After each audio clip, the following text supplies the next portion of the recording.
Wala rin naman pong problema kung magiging malapit ang asawa ko sa mama ko dahil tanggap at mahal din naman po siya. Kita mo na? Ayan, ganyan talaga ang plano mo. Ang ilayo sa akin ang anak ko. Ay, naku talaga. Sa oras na malaman kung mas mahal na niya ang pamilya mo, magwawala talaga ako. Dapat nga mas mahal ako ng anak ko kaysa sa'yo.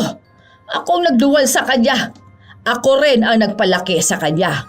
Mas matagal niya akong nakilala kaysa nakasama mo siya. Naku, hindi ko naman po inaagaw ang asawa ko.